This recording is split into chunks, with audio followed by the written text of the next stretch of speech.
Now, in the meantime, security companies who decide not to treat security guards as employees with benefits including vacation leave will have their government contracts terminated.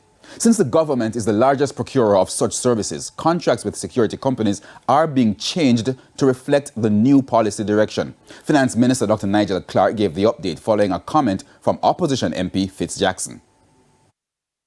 Those companies that are employed by the government and are required to adhere to the conditions you set out, that if they do so elsewhere outside of government, they are disqualified from having contract with the government. To be clear, if the infringement on the right of the worker is in a private setting, right, and it is brought to the attention of the government, and the government has a contract with that company, and that mistreatment can be proven, it is grounds for termination. That is the directive, okay? To the extent that you find out contract, one of the 500 that don't have it, let me know. All it requires is for a credible source to make that complaint, and once it can be verified, it is grounds for termination.